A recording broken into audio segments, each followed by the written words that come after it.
গাড়ি আর কেউ চালায় ট্রাক্টর। ও কষ্ট না গে কেউ চালায় গাড়ি আর কেউ চালায় ট্রাক্টর, তাই আমি হয়ে গেছি ডাক্তার। সবাই চলে গাড়িতে আর আমি চলি পায়ে হেঁটে। ও কষ্ট না গে সবাই চলে গাড়িতে আর আমি চলি পায়ে হেঁটে। এই ফকিন্নির পোলা আগে আমার 500 টাকা ভিজিট দে। বলতে পারবি না তাহলে আমি বলি শুন। খেতে হবে ভালো কিছু, খাওয়া যাবে না উল্টো পাল্টা জিনিস।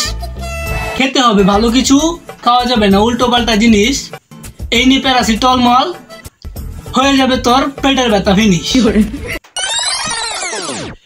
কেউ বুঝে না আমার মনের ব্যথা, কারণ আমি ডাক্তার। কেউ বুঝে না আমার মনের ব্যথা, কারণ আমি ডাক্তার। তার ফ্রেন্ডের সাথে কথা বলার লাগে 500 টাকা আমার ইমার্জেন্সি দরকার।